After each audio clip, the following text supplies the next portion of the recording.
Hello, ഇന്നത്തെ good morning വീഡിയോയിലേക്ക് സ്വാഗതം ട്ടാ. എല്ലാവർക്കും ഗുഡ് മോർണിംഗ്. ഇന്ന് സംസാര വിഷയം ആദ്യം തന്നെ ഒരു കാര്യം പറയാം. ഞാനൊരു താത്താൻ്റെ വീഡിയോ കണ്ടിട്ടാണ്. അത് ചാനലിപ്പോൾ തുടങ്ങിയിട്ടുള്ള തോന്നുന്നു, പാവാണ്. പക്ഷെ അതിൻ്റെ വീഡിയോ കണ്ടപ്പോൾ ഒന്നും മനസ്സിലാവണില്ല കേട്ടോ. എനിക്ക് ഒന്നും കേൾക്കണമില്ല, മനസ്സിലാവണമില്ല, എന്താ പറയണമെന്നൊന്നും മനസ്സിലാവണില്ല കേട്ടോ. അപ്പോഴാണ് എനിക്ക് തോന്നിയത് എൻ്റെ വീഡിയോ ഇതേപോലെ തന്നെ ആയിരിക്കില്ലേന്ന്. ഒന്നും ആൾക്കാർക്ക് മനസ്സിലാവുള്ളൂ, വോയിസ് ഇല്ല. പിന്നെ അത് മൈക്കില്ലാത്തതുകൊണ്ടാണ് കൂടുതൽ അങ്ങനെ ക്ലിയർ അല്ലാത്തത്, സംസാരിക്കുന്നത് ക്ലിയർ അല്ലാത്തത് മൈക്കില്ലാത്തതുകൊണ്ട് കേട്ടോ. അപ്പം എന്നെ പോലുള്ള പ്രശ്നം തന്നെ ആവും അത് അത്തക്കും. അതായത് ഞാൻ മൈക്ക് വാങ്ങാനിട്ടല്ല, വാങ്ങി, പക്ഷെ എൻ്റെ ഫോണിൽ സൂട്ടാവണില്ല. അപ്പോൾ അത് തിരിച്ചു കൊടുത്താണ്. അപ്പം ഇനിയിപ്പോൾ ഫോൺ മാറ്റണം, എന്നാലാണ് മൈക്ക് ഉപയോഗിക്കാൻ പറ്റുള്ളൂ. അപ്പോൾ ആ ഒരു അവസ്ഥയിൽ തന്നെ ആവും അതാത്തി. അതുകൊണ്ടാവും അതങ്ങനെ ക്ലിയർ ഇല്ലാത്ത. പിന്നെ ആൾ കൂടുതൽ ഷോർട്ട് വീഡിയോസാണ് ഇടണത്, ലോങ് വീഡിയോ അല്ല ഇടണത്. അപ്പോൾ അത് ഒന്ന് ഓർമ്മിപ്പിക്കാൻ പറയാൻ വേണ്ടി വന്നതാണ്. അല്ല, പറഞ്ഞതാണ് കേട്ടോ. വന്നത് വേറൊരു വിഷയം പറയാനാണ്. ഒരു ഇൻ്റർവ്യൂ കണ്ടെന്ന് പറഞ്ഞാൽ ആ പറയുന്ന ആരെയാണോ ഇൻ്റർവ്യൂ ചെയ്യുന്നത് ആ ആള് ഏത് പ്ലാറ്റ്ഫോമിലാണ് അത്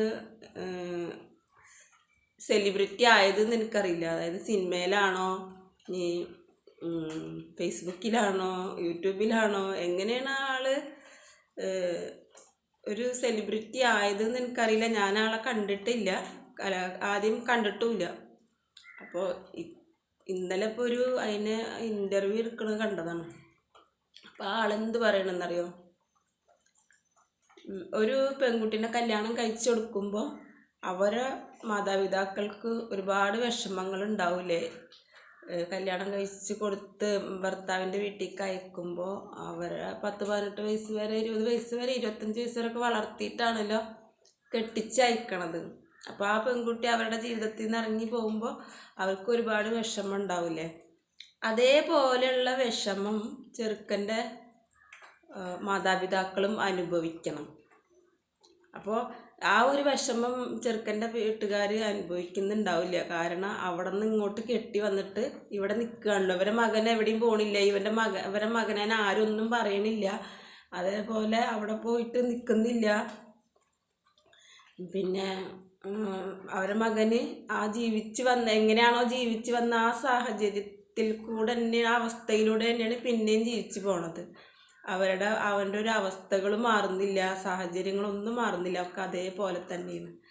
അപ്പോൾ അങ്ങനെ പറ്റൂല എന്ന് പറയണം. എന്താ വെച്ചാൽ കല്യാണം കഴിച്ചാൽ പിന്നെ കല്യാണം കഴിക്കുന്നതോടുകൂടിയാണ് മാറി താമസിക്കണം. എന്നാലാണ് ചെറുക്കൻ്റെ മാതാപിതാക്കൾക്ക് മകൻ പോയതിലുള്ള വിഷമം അറിയുള്ളൂ. അപ്പോൾ അങ്ങനെ ആകുമ്പോഴാണ് പെൺകുട്ടിയുടെ വീട്ടുകാരയച്ചതിൻ്റെ പെൺകുട്ടിയുടെ വീട്ടുകാർ അനുഭവിക്കുന്ന അതേ വിഷമം ചെറുക്കൻ്റെ വീട്ടുകാർ അനുഭവിക്കണം. എന്നാലാണ് അവർക്ക് മനസ്സിലാവുള്ളൂ. ഒരു പെൺകുട്ടി മഞ്ഞ വീട്ടിൽ വന്ന് താമസിക്കുമ്പോൾ എന്തെല്ലാം വിഷമങ്ങൾ സഹിക്കുന്നുണ്ട്, അവർ പെൺകുട്ടിയുടെ മാതാപിതാക്കൾ എന്തൊക്കെ സഹിക്കുന്നുണ്ട് എന്നുള്ളത് ഇവർക്ക് മനസ്സിലാവുള്ളൂ എന്ന്. അപ്പോൾ അങ്ങനെയാണെന്നുണ്ടെങ്കിൽ ആർക്കും പെൺകുട്ടികളെ പോരടിക്കാൻ തോന്നൂല എന്ന്. അപ്പോൾ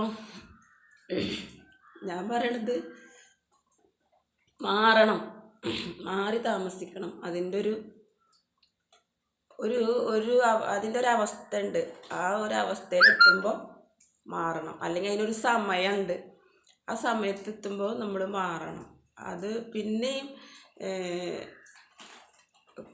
കുടുംബത്തിനെ മുറുകെ പിടിച്ചിട്ട് അങ്ങനെ നിൽക്കാൻ പറ്റില്ല. ഒരു സമയം ഉണ്ട്. ഒരു വിവാഹമൊക്കെ കഴിഞ്ഞ് കഴിഞ്ഞാൽ അവരൊന്ന് മാറാനുള്ള ആ ഒരു സമയത്ത് മാറണം. അത് കഴിഞ്ഞിട്ട് മാറാതിരിക്കുന്നതും അതിൻ്റെ മുന്നേ മാറുന്നതും എന്താ പറയുക, കുടുംബ ഭദ്രത കുടുംബം ആയിട്ടുള്ള ഒരു, പിന്നെ എന്താ പറയുക, നമ്മൾക്ക് കുടുംബക്കാർ തമ്മിലുള്ള ഒരു ബന്ധം ഉണ്ടാവില്ലേ, അത് നിലനിൽക്കണമെങ്കിൽ ഒരു പരിധി ഒരു സമയം വരെ മാറാനും പാടില്ല. ആ ഒരു സമയം കഴിഞ്ഞാൽ മാറുകയും വേണം. എന്നാലാണ് ആ ബന്ധങ്ങൾ മുറിയാതെ നിൽക്കുള്ളൂ. പിന്നെ വിഷമങ്ങൾ എന്ന് പറഞ്ഞാൽ ഒരു പെൺകുട്ടീനെ കെട്ടിച്ചയച്ചാൽ അവരുടെ മാതാപിതാക്കൾക്ക് വിഷമവും കാര്യങ്ങളൊക്കെ ഉണ്ടാവും. അതേപോലെ അങ്ങനത്തെ ഒരു വിഷമം അല്ലെങ്കിൽ കൂടി പല വിഷമങ്ങളും ചെറുക്കൻ്റെ മാതാപിതാക്കളും അനുഭവിക്കുന്നുണ്ടാവും. ചിലവർ അവരെ ഒരുപാട് കഷ്ടപ്പെട്ട് ജീവിച്ച് വന്നിട്ടൊന്ന് സെറ്റിൽഡായി വരുന്ന സമയത്താവും ചിലപ്പോൾ ആൺകുട്ടികൾക്ക് കല്യാണം കഴിച്ചു കൊടുത്തിട്ടുണ്ടാവും. അപ്പോൾ അവരുടെ മനസ്സിലുണ്ടാവും ഇത്രയൊക്കെ കഷ്ടപ്പെട്ട് ജീവിച്ച് വന്നതല്ലേ, അപ്പോൾ ഇനിയിപ്പോൾ ഞങ്ങൾ കഷ്ടപ്പെട്ട പോലെ ഞങ്ങളുടെ പേരക്കുട്ടികളും കഷ്ടപ്പെടണ്ട, ഞങ്ങളുടെ മക്കൾ കഷ്ടപ്പെടണ്ട, ഞങ്ങളുടെ മരുമക്കൾ കഷ്ടപ്പെടണ്ട എന്ന് വിചാരിച്ചിട്ട് അവർ ചിലപ്പോൾ ഒരു പിന്നിൻ്റെ ഒരു പിടുത്തം അവർക്കുണ്ടാവും. അപ്പോൾ ആ പിടുത്തത്തിന് നമ്മൾ നിന്ന് കൊടുത്തിട്ടില്ല എന്നുണ്ടെങ്കിൽ നമ്മുടെ ജീവിതം അവർ ജീവിച്ചതിനേക്കാളും കഷ്ടതയിലേക്കാളും നമ്മുടെ ജീവിതം പോവുക. അതാണ് ആൺവീട്ടുകാരുടെ ഒരു നിയന്ത്രണം അവരുടെ ഭാഗത്ത് നിന്ന് വരുന്നത്. അതുകൊണ്ടാണ് ചെറുക്കൻ്റെ മാതാപിതാക്കളുടെ ഭാഗത്തു നിന്ന് വരുന്നത്. അതുകൊണ്ടാണ്. പിന്നെ പണ്ടത്തെ പോലെ അല്ലല്ലോ ഇപ്പോൾ എന്ന് പറഞ്ഞാൽ ഇന്ന് ജീവിച്ചാൽ മതി, നാളെ ഉണ്ടെങ്കിലല്ലേ നാളെ ജീവിക്കേണ്ടുള്ളൂ എന്നുള്ളൊരു നിലപാടാണല്ലോ. അങ്ങനത്തെ ഒരു നിലപാടാണല്ലോ. നാളെ എന്ന് പറഞ്ഞാൽ നാളെ പുലർന്നാലല്ലേ നാളെ ജീവിക്കേണ്ടുള്ളൂ, അപ്പം ഇന്നത്തെ കഴിഞ്ഞിട്ടല്ലേ നാളെ എന്നൊക്കെ അങ്ങനെയൊക്കെ വിചാരിക്കുന്ന ആൾക്കാരുണ്ട്. അപ്പോൾ നാളേക്കുള്ളതും മറ്റന്നാൾക്കുള്ളതൊക്കെ ഇന്നേ തിന്ന് കലം കമഴ്ത്തുന്നൊരു സ്വഭാവം ഇന്നത്തെ തലമുറയിൽ കാണാനുണ്ട്. അപ്പോൾ അതിന് എല്ലാ മാതാപിതാക്കളും അതിന് സപ്പോർട്ട് നിന്നോളന്നില്ല. ചിലവർ ചിലപ്പോൾ ഒരു പിടുത്തമൊക്കെ ബാക്ക് ചെയ്യുന്നുണ്ടാവും. അതിന് പോരായിട്ടോ അല്ലെങ്കിൽ സ്വാതന്ത്ര്യത്തിലുള്ള കൈകടത്തലായിട്ടോ അങ്ങനൊന്നും അതിനെ കാണേണ്ട കാര്യമില്ല എന്നാണ് തോന്നുന്നത്. പിന്നെ ഇപ്പോഴത്തെ ചില ആൾക്കാരുടെ ഒരു സംസാരം എന്താ വെച്ചാൽ, ഈ മാതാപിതാക്കൾ പറയുന്ന കാര്യം എന്താ വെച്ചാൽ, നമ്മൾ കാരണം അവർ കഷ്ടപ്പെടണ്ട, അവരുടെ ജീവിതം കളയണ്ട, അവരെവിടെയെങ്കിലൊക്കെ പോയിട്ട് അല്ലെങ്കിൽ ഭർത്താവിന് എവിടെ ജോലി വെച്ചെങ്കിൽ അവിടെ പോയിട്ട് ജീവിച്ചോട്ടെ എന്നൊക്കെ പറയുന്ന ഒരു സാഹചര്യങ്ങൾ ഇന്ന് പലപ്പോഴും പലയിടത്തുനിന്നും കേൾക്കാനിടയായി. പക്ഷെ അതിൻ്റെ ഭവിഷ്യത്ത് എപ്പോഴാണ് അനുഭവിക്കുക എന്ന് വിചാരിച്ചാൽ, നമ്മൾ ഈ മാതാപിതാക്കൾക്ക് സ്വയം ഭക്ഷണം ഉണ്ടാക്കി കഴിക്കാനും ആ വീട് നിയന്ത്രിക്കാനും പറ്റാത്തൊരു കാലം വരുമ്പോൾ നമ്മൾ ഇവരോട് പറയാണ്, ഇത്രയും കാലം നിങ്ങളവിടെ നിന്നില്ലേ, ഞാൻ ഒറ്റക്ക് നിന്നില്ലേ, അല്ലെങ്കിൽ ഞാൻ ഇവിടെ വീട് നിയന്ത്രിച്ചില്ലേ, എന്നെക്കൊണ്ട് വയ്യാനൊക്കെ തുണക്ക ആൾ വേണമെന്ന് പറയുമ്പോൾ അവർക്കത് അക്സെപ്റ്റ് ചെയ്യാൻ പറ്റില്ല. അവരപ്പം എന്താ ചെയ്യണമെന്ന് വെച്ചാൽ, അവർക്കപ്പം നമ്മളിത് പറയുമ്പോൾ ഇത്രയും കാലം നമ്മുടെ ഉമ്മയും ബാപ്പ അല്ലെങ്കിൽ അച്ഛനമ്മ നമ്മളെ വിട്ട് തന്നില്ലേ, ഞങ്ങൾ ജീവിച്ചല്ലോ, ഇനിയിപ്പോൾ അവർ വയസ്സായില്ലേ, അപ്പോൾ അവർ ഇപ്പോൾ ജീവിച്ച കാലം ജീവിക്കില്ലല്ലോ, അപ്പോൾ കുറച്ച് കാലം അവർക്ക് വേണ്ടി ഞങ്ങളെ സമയം ചിലവാക്കട്ടെ എന്ന് എല്ലാവരും ചിന്തിക്കുക. അങ്ങനെ അവർ ഒരിക്കലും ചിന്തിക്കില്ല ഒരാളും. അപ്പോഴും അവർക്ക് തള്ള കാരണം പോകാൻ പറ്റിയില്ല, തള്ള കാരണം വരാൻ പറ്റിയില്ല, അങ്ങനെയൊക്കെ ഉള്ള സംസാരങ്ങളാവും. അപ്പോൾ ഇത് പറയാൻ കാരണം ഒന്നാമത്തെ ആ വീഡിയോ കണ്ടതാണ്. അപ്പോൾ ആൺകുട്ടികൾ കല്യാണം കഴിച്ച് കൊടുക്കുന്നുണ്ടെങ്കിൽ അത് ആൺകുട്ടികളിനെ എല്ലാവരും പണ്ട് കാലത്തും അങ്ങനെ തന്നെയാണല്ലോ. ആൺകുട്ടികളെന്ന് പറയുമ്പോൾ എല്ലാവർക്കും സന്തോഷമാണല്ലോ.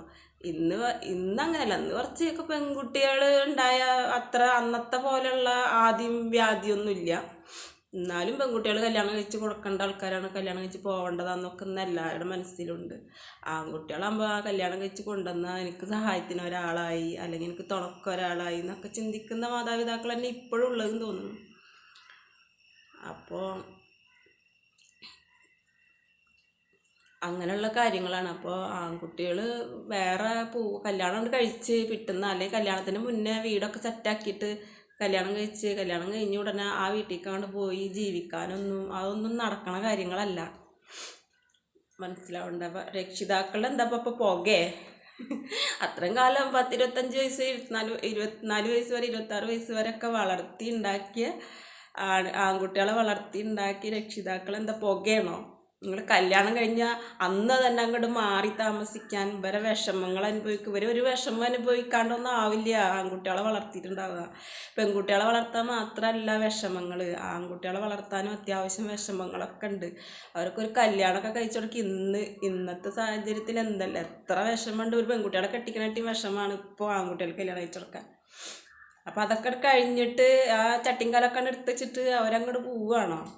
അതൊക്കെ ഇങ്ങനെ ഈ ചെറിയ വായുകൊണ്ട് വലിയ വലിയ വർത്താനങ്ങൾ വന്നിരുന്നിട്ട് പറയുന്നത് കൊണ്ടാണ് ഈ ലോകം ഇങ്ങനൊക്കെ ആയിപ്പോയത്. അപ്പം അതാണ് ഇന്നത്തെ സംസാര വിഷയം. ഓക്കെ, എന്നാൽ എല്ലാവർക്കും ഒരിക്കൽ കൂടി ഗുഡ് മോർണിംഗ്.